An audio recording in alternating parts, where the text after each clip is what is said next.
future, and trying to structure those. And again, we've got a couple examples in here. So from the job description, let's assume we've written a wonderful job description, we've gotten it out there into the marketplace wherever we've gone ahead and posted it, and now we're getting inundated with lots of wonderful resumes, and now we need to figure out, okay, great, I've got this big pile of resumes, what do I do now? So the first thing we recommend is reading the cover letter and resume of each applicant.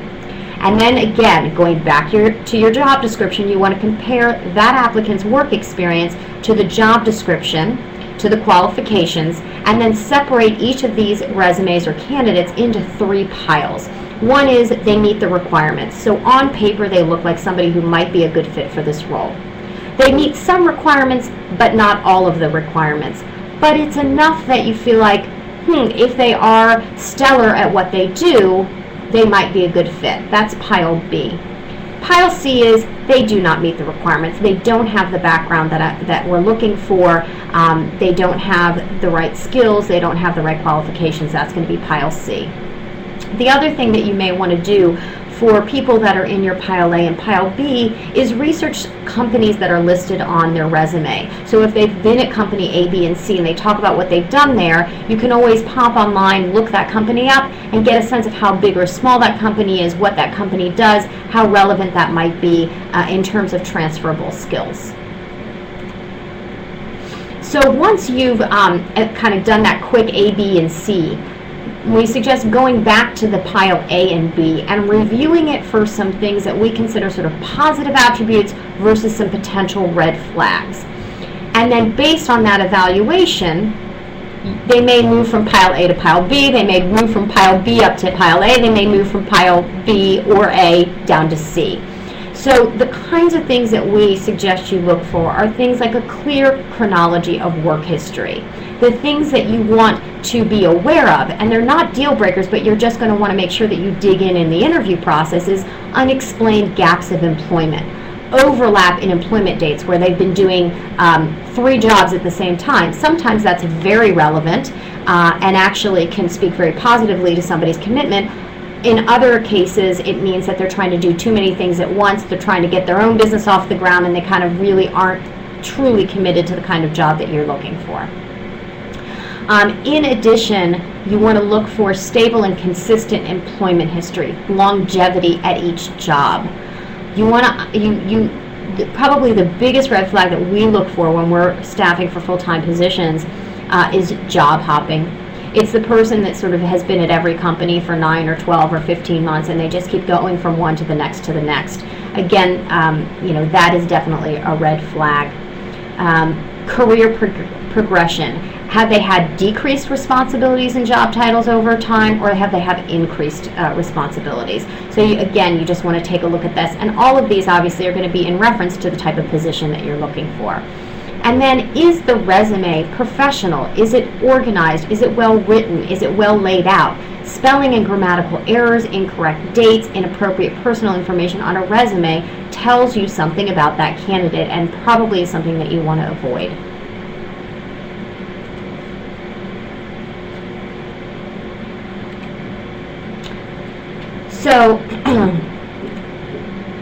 So once you've got your pile A and B, you want to go ahead and set up your interviews. But before we go into the details of phone and screen interviews, I want to just go over just some basic interviewing etiquettes. And for many of you, this will be obvious, but it is something that we just want to again, set up as best practices. So always keep in mind, even if it's a candidate that in the first 2 minutes this is not the person for you, you are still representing your candidate, and you are still representing your company, and you want to make sure that you leave that candidate with a good impression of your company. So just always keep in mind, everything you say and do is a representation of the company. Be on time. If it is in person, offer the candidate water or when they arrive. Be attentive and focused on the candidate. Don't be checking your phone. Don't be answering phone calls. Don't be checking emails. Even though you have a busy schedule, you have a lot of things that need to get done, turn your phone off, turn your computer off, and give that person your undivided attention for the time that you are with them. It's always good to provide a very brief overview about the company and the job. You want it to be thorough, but you don't want to go on too long, because again, we recommend when you're doing phone and in-person interviews that you spend most of your time listening. You want to understand about this candidate. Who is this candidate? And how might they be a potential fit for my company? So we recommend, in general, you want to talk 25%, and you want to spend 75% of your time listening. This is probably the hardest piece, because you want to get in and talk about your company, you want to ask and dig into lots of details. So ask the question and then make sure you sit back and listen for the answer. And then gracefully end the interview. There are times where you are going to know in the first 3 minutes, this is just not the person for me, whether it's on the phone or in person. It is fine to end an interview early if you know that it's not the right fit, but be very sensitive to how you do that. Do it in a graceful way. So listen, be thoughtful, and just say, thank you so much for your time, but given the pieces that we've just discussed, I think it's clear that it's probably not going to be a great fit. Or thank you for your time. We're evaluating a lot of different candidates. We'll get back to you. So it's fine to wrap up early, but again, do it in a respectful manner. So phone interviews.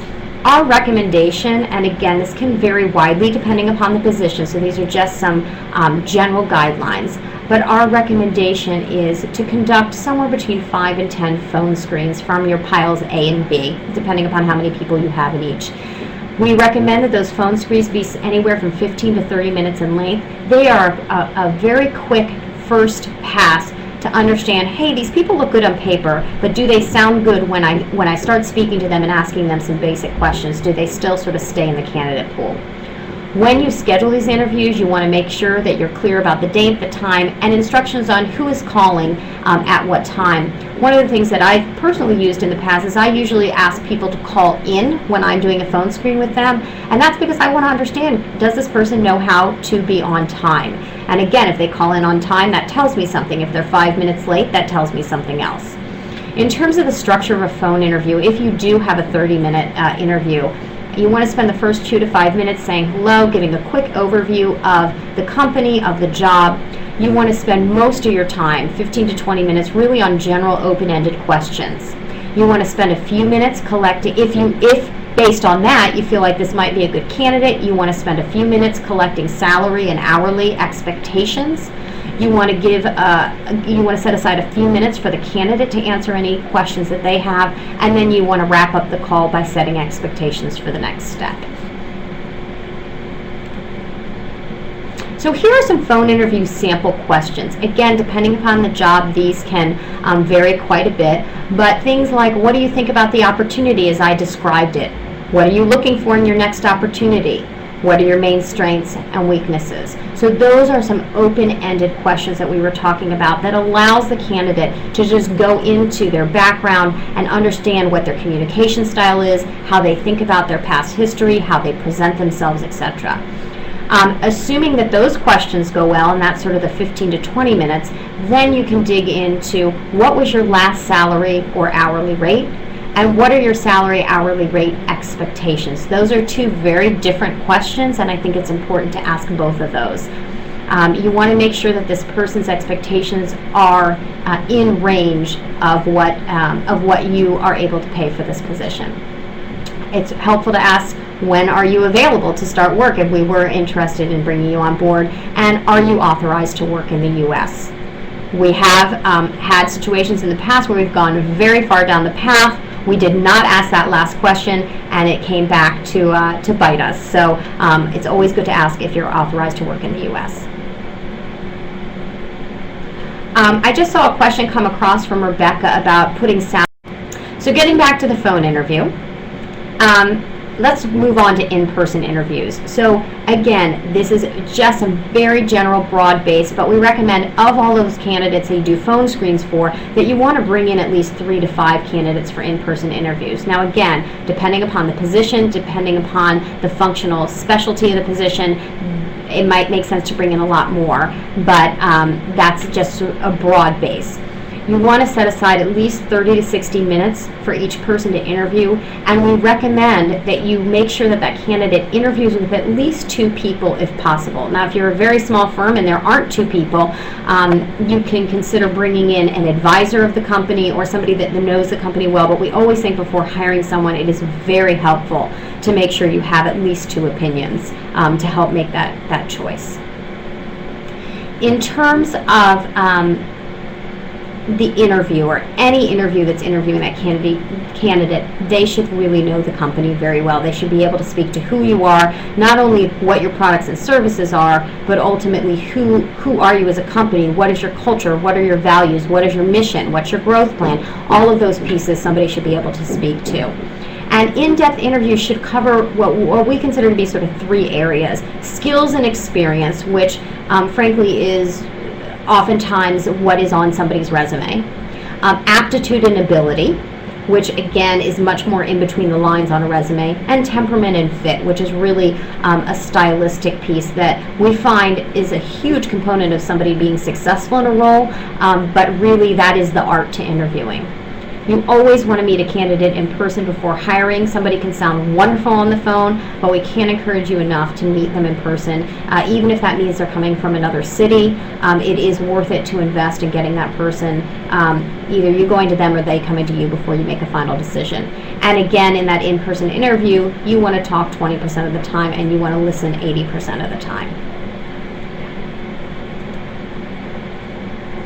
So coming to kind of, as I was mentioning before, sort of 3 areas: skills and experience, aptitude and ability, and temperament and fit. So here are just some sample interview questions around that get at those 3 areas. So skills and experience: what are your main strengths and weaknesses? What job responsibilities do you enjoy most and least? What's the biggest mistake you've made in your career? Those are some more nuanced questions. There's also the more obvious questions of, tell me, I see that you were a so-and-so at this company. Tell me about your role there. What were your responsibilities? How many people were you managing? So there's more sort of basic resume following questions as well. In terms of aptitude and ability, what motivates you? What challenges you? What would be your ideal job? And the converse, what would be your idea of a nightmare of a job? In terms of temperament and fit, why did you leave your last job? What would your last manager say about you? What management style do you work well with or not so well with?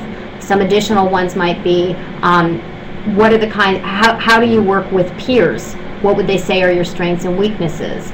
And you may also ask them, how did you deal with a challenging management situation? Or when you had a task that you needed to complete in an unreasonable amount of time, how did you go about dealing with that? So you want to ask, again, open-ended questions that start getting to how do they deal with stress?